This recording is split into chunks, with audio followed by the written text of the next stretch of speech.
From Cali to Tally, it's time to wake up. WarChant.com is your ultimate Seminole sports source, and this is Wake Up War Chant. Now here's WarChant.com's Aslan Hudjavandi and Corey Clark.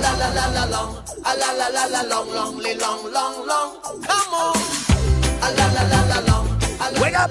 What up, everybody? Welcome into the program. It's Wake Up War Chant, part of the WarChant.com family. Use the promo code WarChant30 if you're not already a member. That'll get you 30 free days of access to the ultimate Seminole sports source, where you'll find great articles from our managing editor, Irish FL, as well as our senior writer and columnist, Corey Clark, who's also the co-host of this great program. Corey, how are you, friend? I am doing great, Aslan. How are you doing? Man, I'm a little bit anxious as we record this, folks, ladies and gentlemen, friends, young and old.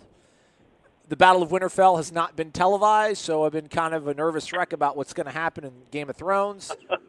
And then I have to wake up here at the crack of dawn on Monday. So Aslan even has to wake up to go begin the spring tour for recruiting.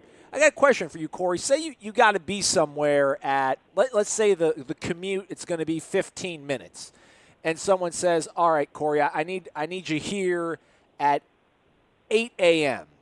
What time would you wake up? Or, what time would you set your alarm if you had to be somewhere at 8 o'clock and it was a 15-minute commute from where you were? Like 7:40. Are you serious? 7:30. Oh, yeah. I get up, brush my teeth, put on my clothes, probably the clothes that I wore the day before, so they're right by my bed anyway. Throw them on and get in the car. No, literally, when I'm up in Atlanta, or up in Beaufort, Georgia, Brady stays with me, and we have to be out the door at no later than 8:25, and I set my alarm for 8:12. Stop it. I'm telling you, and I get him up most of the time, too. But he's really good about waking up right now. I mean, we'll see how he is when he's a teenager. So he hops up. I give him a granola bar, whatever I give him to eat. He brushes his teeth. He puts on his clothes, and then we're out the door at 8:25. That is child neglect. I'm going to have to erase this. We're going to have to start from scratch. Come on. That's I'm ridiculous. He can eat in the car. But, yeah, I figured he'd rather have sleep than an extra 10 minutes, and I'm not going to make him like sausage and eggs, although I guess I should, but I don't. So I usually get him a granola bar. He can eat applesauce, some Pop-Tarts. What are you going to do? Here's the thing. I got to be at Langston's at 7:45 in the flipping morning, but I eat breakfast, and I have to eat breakfast. It's one of the many, diva tendencies I have. I don't understand how any of you folks listening to the show, Corey as well, obviously, how you start your day off without breakfast. You sleep at least 6 hours. You probably didn't eat 2 hours before you went to bed. How do you wake up and face your day having not had any food in 8 hours? Could you imagine eating something at 1 o'clock and then you don't eat anything again the rest of the day and then you go to bed at 9 o'clock? That's ridiculous. So I can't imagine going to bed at 9 o'clock. I know. That's what I'm going to have to try to do, but obviously I won't because Game of Thrones is on. But yeah, I pretty much need an hour because it takes me probably 10 minutes to drag myself out of bed. I actually fix my bed in the morning because I'm a grown-up. And then I have to make breakfast, consume it, do the dishes, get dressed, and then get out the door, and then it's about a 15-minute drive to Langston's. So I got to beat him at 7:45. That means I have to wake up at 6:45 in the morning. Listen, I didn't be a double major and go to the Florida State University so I could wake up at 6:45 in the morning to make a living. But, buddy, I'm with you. Man, you people are, so I can't really complain because you just wake up 10 minutes before and you just get your day started and you just exude excellence from there on out. So good for you, Corey. Well, sometimes one of my tricks is that after I drop Brady off at school, I'm not above coming back and taking a little nap. Yeah. So I keep that rolling, too. Sometimes I even keep my electric blanket on while I'm gone just so it'll be nice and toasty when I get back. But, yeah, I've never been somebody that makes my own breakfast in the morning. The last thing I want to do is I'll eat breakfast in the morning. But if it's involved where I'm cooking stuff, I don't understand how people do that. No, you're in the majority. I'm in the minority, which is crazy because growing up, you're in grade school. They keep talking to you about how important breakfast is, and that's the one thing my parents, always when they were off, they would make breakfast, but then during the week they would at least either like leave the waffles out by the toaster for you or leave a bowl and the box of cereal on the table at your seat just to like further reinforce and make sure you had something. But I'm losing the battle on this. To your point, though, about taking naps, we have a very broad reach. We're going to talk a little bit about Florida State sports today, but probably not most of the show will be consumed about that or involve that, so save your complaints for someone who cares. I don't. So, Corey, you lured me into talking about my dating life again now that I'm back on the market, and I regaled everybody with a story about a young lady I went out with who also brought her friends along, unbeknownst to me. And on Friday, I'm just hanging out, and, I get a text message. It totally caught me off guard, and I don't know if I'm going to talk about my dating life anymore because it's not that fun when you get called out. But I get a text message. So I've heard through the grapevine, the Wake Up War Chant podcast has a Tinder Tuesday, Thursday section. I respond like, oh, geez. She says, 100% laugh so hard, and I apologize for Wilma. That's not really her friend, but I'm going to change her friend's name. For making you feel uncomfortable. Right. It was weird. I'm adding this to my repertoire of things that only happened to me. But seriously, tell Corey thank you for going to bat for me. I'm laughing now as I type this. So, that sounds, that's really encouraging. No, that's good sport. It's good sport. For sure. Yeah. And no names are used, so nobody listening to this other than her. Hey, by the way, I don't know your name either, but hey, sound like a very nice person. Yes. Nobody other than her and her friends will even know who we're talking about. But anyhow, let's talk about sports now. Florida State baseball wins 2 of 3. They've won the series from Wake Forest. I think they're up now in the 50s in the RPI, which is a good thing. They did not get the sweep. They lost an absolute slugfest, 16-12 to Wake. It just only further punctuates my concern about this team. It's a good thing. This is the third straight ACC series they've won. They're scoring runs. They're driving in runs. They're getting big innings at the plate. The starting pitching Friday and Saturday has been quite phenomenal. I just think when they get to the point where this thing keeps going the way it is, they're gonna make the tournament. They probably won't host unless they win the ACC tournament, which isn't out of the realm of possibility. But they'll be a 2 or 3 seed somewhere. Vanderbilt, maybe Texas A&M, maybe Georgia. And I know you can't, kind of count your chickens before they're hatched. But the only way Florida State, I see them progressing through the postseason because they have no middle relief. I know Jonas Galaro fanned like 6 people or 7 people in like 3 innings on Saturday, which I'm never counting on again. Good for him, though, sincerely. Like, they're going to have to throw Van Eyck against the 3 seed or against the 2 seed they play in, and they're going to have to win. Like, they're not going to have the luxury. We always talk about when they get to Omaha, they have to win the first game. Like, they're going to have to go 2-0 to start a regional. And it's going to have to be, I think, like Van Eyck's going to have to start game 1, whoever they get matched up with probably. And then, like, Parrish is going to have to come on and beat the 1 seed.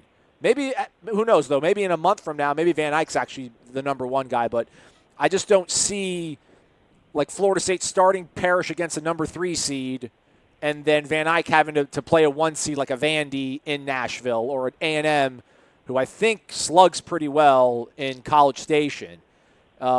It's not the worst situation to be in, but again, they have no middle relief, and it's just going to be hard to have to win with your starting pitchers going 7-8 innings all the time. And if they do get in trouble, God help them. But again, I just think it's going to have to make it somewhat manageable for a guy like Van Eyck, who's still a young guy.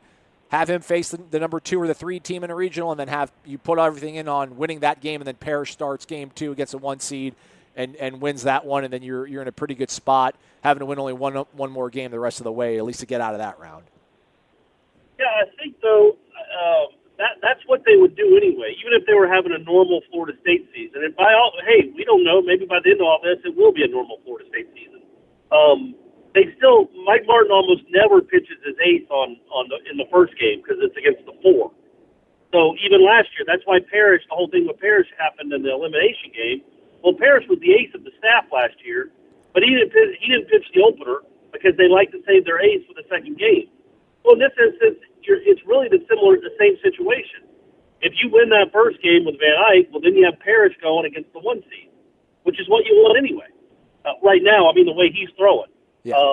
So I think that would be okay. Again, your point about the middle relief is well taken though, because it's really struggling, and it's not just the recency bias of giving up whatever they gave up, 16 runs on Sunday. That's a couple not great outings in a row from Connor Grady, which you thought he was the guy. Like, he would either be the bridge to J.C. Flowers or he'd be your third starter, and now I don't know what you think about him, because that's a couple, not complete implosions, but not what you were hoping to see. Not the guy that pitched against Florida anyway. So, yeah, that's a big question mark. I think you feel okay with those first two guys, whatever order they're in. But you don't win a regional just with two good starting pitchers. That's not the UCLA. I don't even think UCLA made the postseason. No, they did. They just didn't make it out of their regional. And they had Trevor Bauer and Garrett Cole. Like, they had two of the top 5 picks in the country on their starting pitching staff, and they didn't even make it out of a regional, because it takes more than just two good starting pitchers. And right now, I don't know where Florida State's pitching is, but 3 weeks ago, he didn't even know that they had two good starting pitchers. So at least they're making some strides, right? Like, at least you're looking at it and going, all right, well, now Drew Parrish looks like an ace again. That's a development. He was awesome again on Friday night. Absolutely. It's just not the skeptic, but the anxiety is that what if one of them just struggles? Like, what if Parrish can't go 7 innings? What if Van Eyck can't? Then how are you gonna piece that together? Because right now it's just, I mean, maybe you feel good about Scalar after what he did Saturday, but that seemed to me, if you look at the arc of his career, or at least the timeline of it, that's pretty much an anomaly, him coming in and striking out a whole bunch of guys and shutting things down to that degree. But, maybe the offense can carry the day, because they're coming alive. Drew Mendoza, I mean, he's clubbed the heck out of the ball against Wake Forest, so that's a very encouraging sign. Robbie Martin also coming to life. Reese Albert, I think we're really seeing just how important he is to that team, to that lineup, to that offense. So you still walk out of this, obviously. You won the series, third straight ACC series you won. Pitt comes to town this week. You have a long sort of layoff. They're not going to have any midweek games this week, so it's a Friday through Sunday set against Pitt, which is near the bottom, if not the bottom of the ACC. So while it might not boost RPI, at least this should help keep stringing up some wins together for the team. They're 28-15 right now, Corey, so just cruising along, man. They might even be ranked. Who knows? They might even be ranked by the time you guys are listening to this podcast. Well, that would be something. Oh, what a comeback. But and they have a pretty good record in the ACC now. Yeah. They win 2 out of 3 this weekend. I think that would guarantee them a winning record in the conference. And talking to I think it's Cahill from Baseball America. I did a story. Teddy Cahill. Talking to him, Teddy Cahill. He said that he thought that would be the most important thing when it came to Florida State, is having a winning conference record. He thinks the committee really does care about that, maybe even more so than RPI. And because they don't want to take a team that was below 500 in their own conference. And if Florida State can just get a couple more, I think that would guarantee that they have a winning record in the conference, and that's a big deal. And it is odd that we're talking about Florida State just making the tournament, still kind of being on the bubble. But right now, they're certainly on the right side of the bubble, and they're playing well. Sunday notwithstanding, even though they hit the ball well, 12 runs should be enough to win any game ever in college baseball. But still, by and large, they're figuring out how to ways to win series now against lesser competition, sure, but they're still doing it. So good for them. And in case you folks haven't realized now, as we're about 20 minutes to the show, Corey is on the road calling us, so we always appreciate Corey. By the way, and they don't know this either, but Stephanie, the one who braves my box fan and electric blanket, is right beside me in the car as we drive back from Beaufort, because I got to entertain her with 4 10-year-old baseball games. How'd our boy do? Let everybody know, man. He did pretty well. They finished third. It was a wooden bat tournament, which was a little bizarre. But his first at bat with a wood bat, he cracked a triple over the left fielder's head, which nobody was expecting because nobody hits the ball to the outfield with those bats. But the Clark kid did it, and then I showed you the video. Sent you the video. He showed off the wheels. Was running in quicksand there for a little while, but he made it. So good for him. They finished Third, they lost to a team that was a lot better than Brady's team. They were a little bit overmatched, but what are you going to do? There you go. Life lessons learned on the diamond. It's a good weekend. I would like to say something, too, real quick. It's a PSA to parents of Little League kids.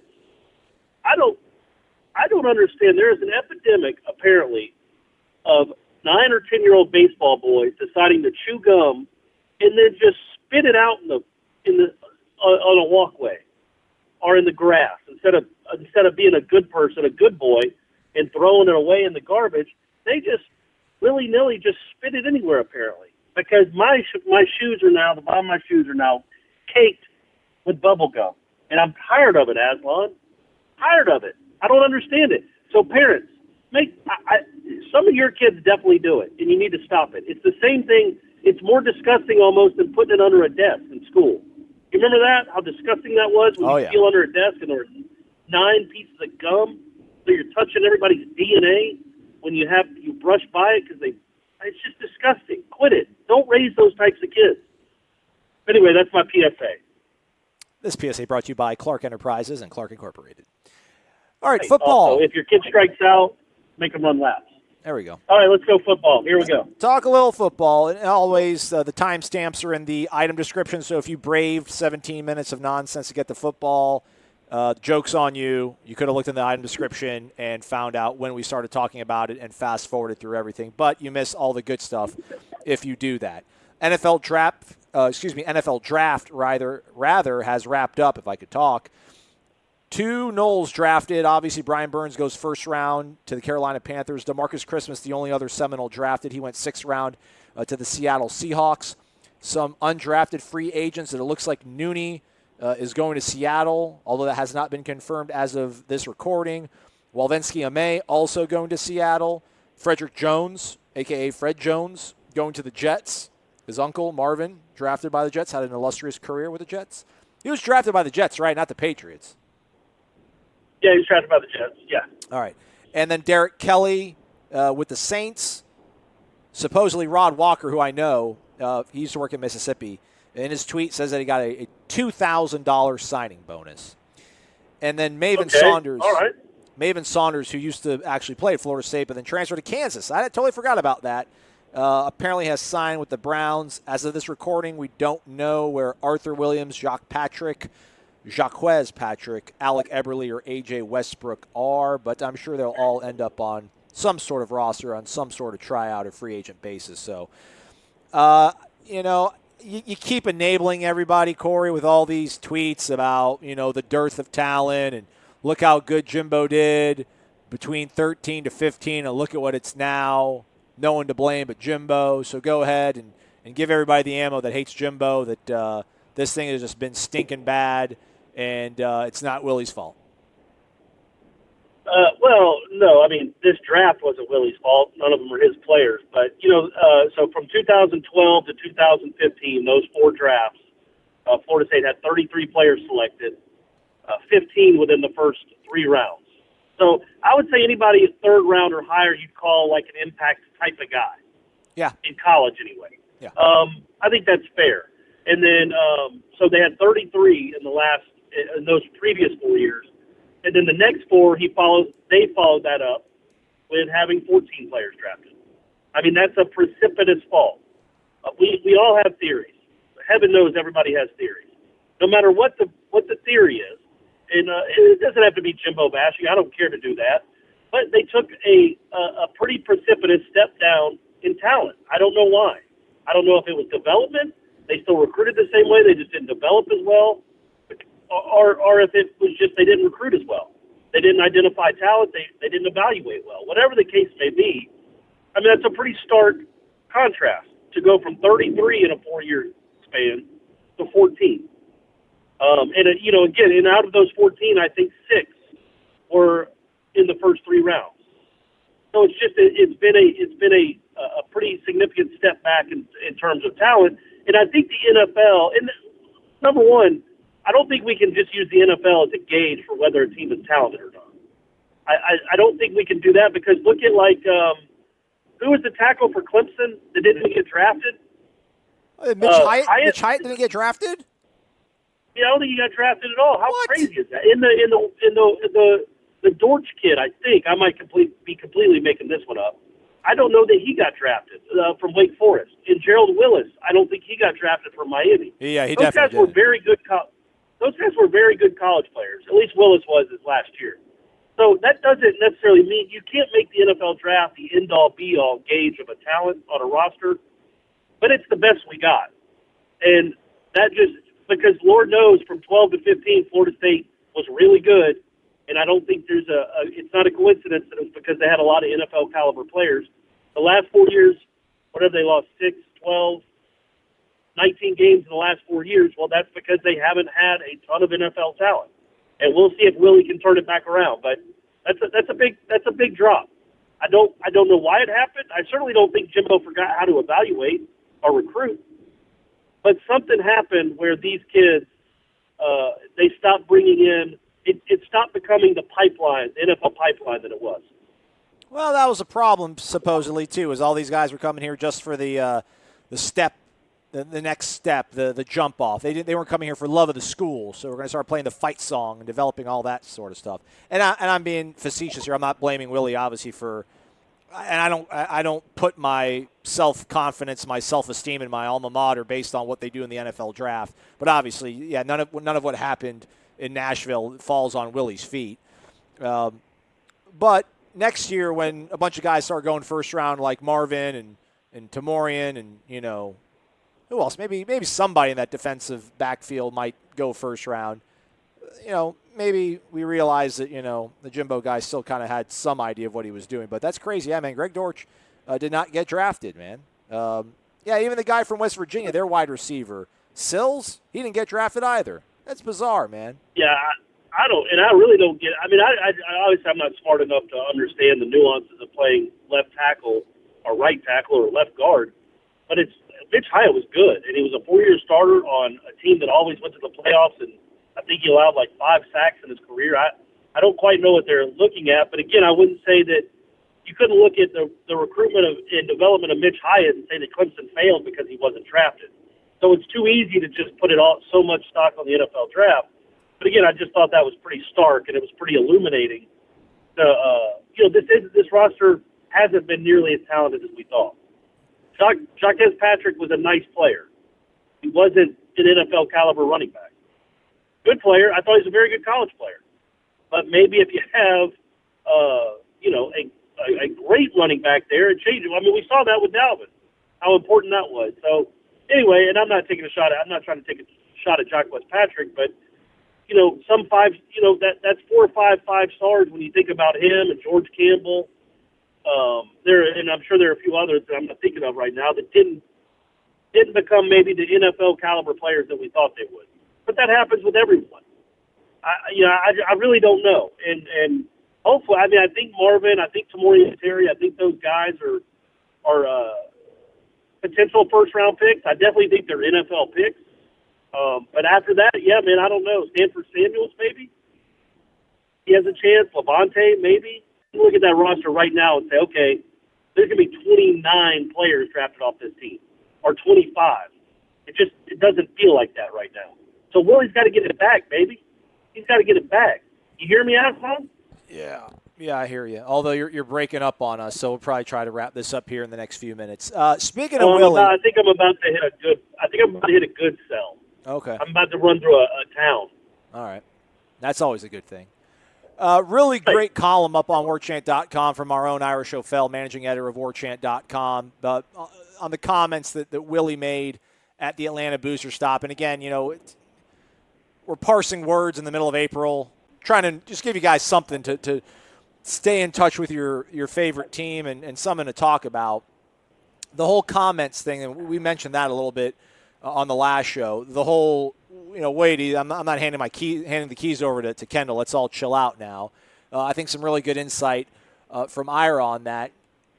Me being the devil's advocate on here, it's some people say I was being a Willie hater in the show Friday, which is, you people are hilarious. Is it not equally as insulting almost to make it sound like Kendall needs oversight? Like Kendall Browse wouldn't know how to call a drive with 3:20 left in a game that's 42-40, Florida State's leading, and the defense has really has struggled. Is it almost, I think some people that are rooting for Willie almost more so than the success of Florida State, kind of like people root for a political party more so than the betterment of their citizenship.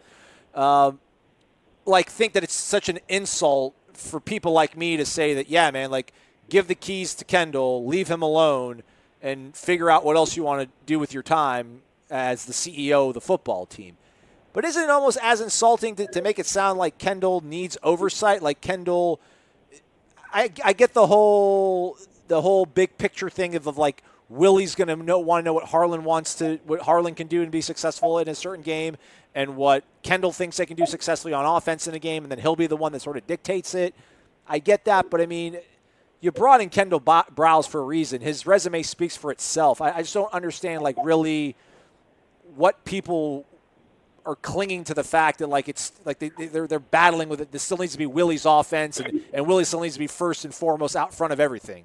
They need to win some games, man. They need to win games. They need to look good doing it.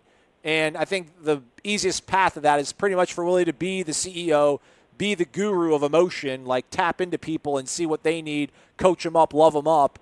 But let Kendall handle the nuts and bolts, heavy lifting, play calling, and I think, I don't know, man, the game planning. Yeah, I mean, yes, I think that, but I mean, being a CEO involves a lot of that kind of stuff too. Just because you're a CEO doesn't mean you're completely detached from your business. And, so he is going to have input. I don't think it's insulting to Kendall Briles.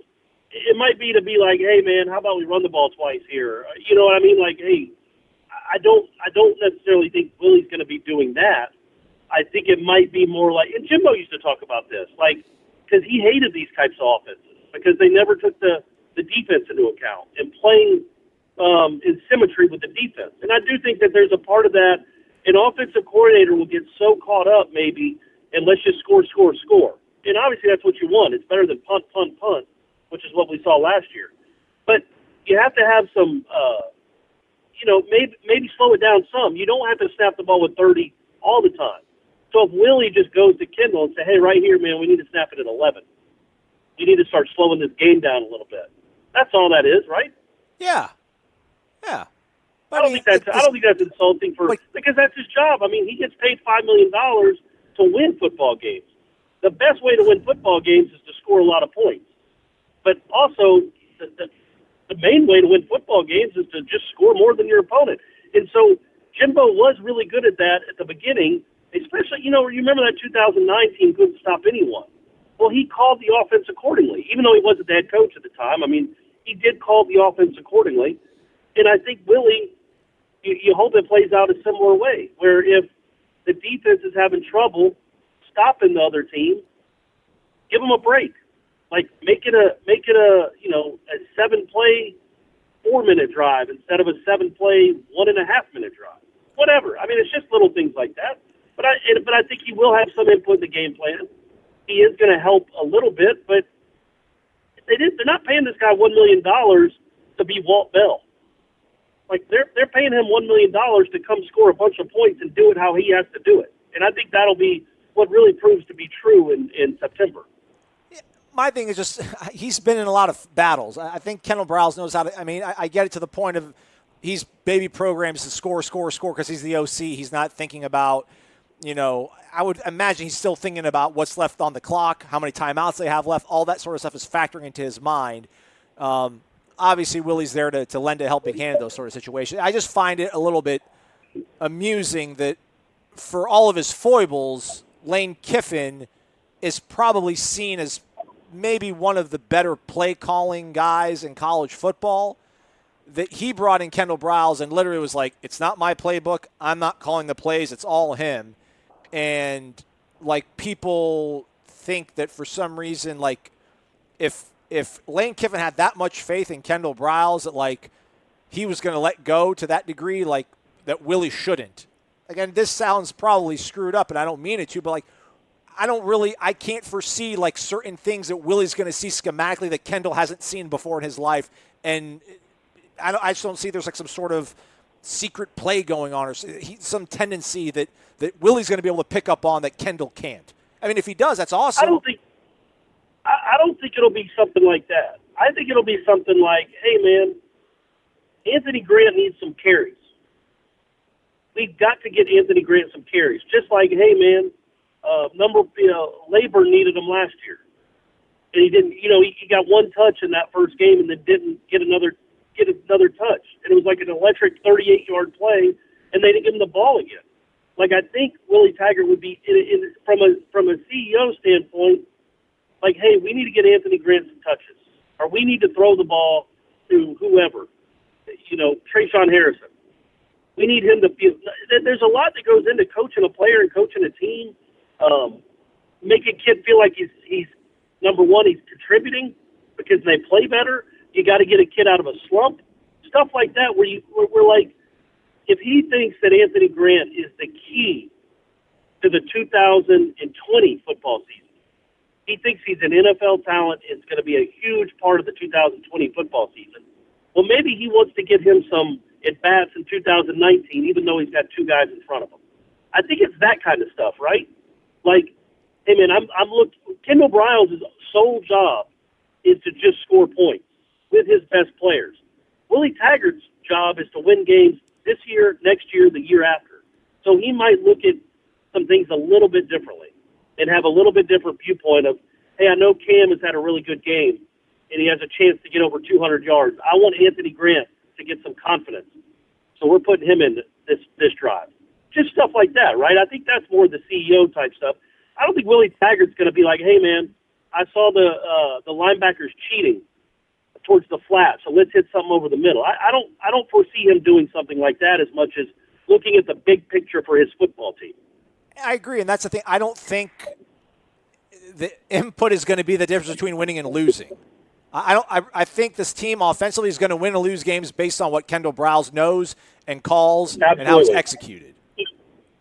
So yeah, I agree 100% with that. So the whole and I get it, man. Willie, it's still his team. He wants to to a certain degree, he's being very humble and forthright about things, but at the same time, he wants to be like, hey, listen, let's remember, man, I'm the head coach. I understand them, and there's ego involved in all this sort of stuff. I get it, and there's nothing wrong with that. I just kind of find it amusing that there's this sort of this rift within the fan base, which there's obviously rifts on everything, but it's this sort of thing of, well, of course, if they do great, it's Willie should get the praise for it because he hired Kendall Briles, and I'm like, well, I don't know about all that, but we'll save that for another day. We'll probably talk about this for another 40, 50 times between here and the Boise State game. I got to get prepared for Thrones and pack my bags for Jacksonville, so I'm done unless you have something else you want to add, Corey. No, man, one of these days I would like to, maybe come over and snuggle for a little bit with you if you ever feel up to it. That's really weird. I don't know where that came from.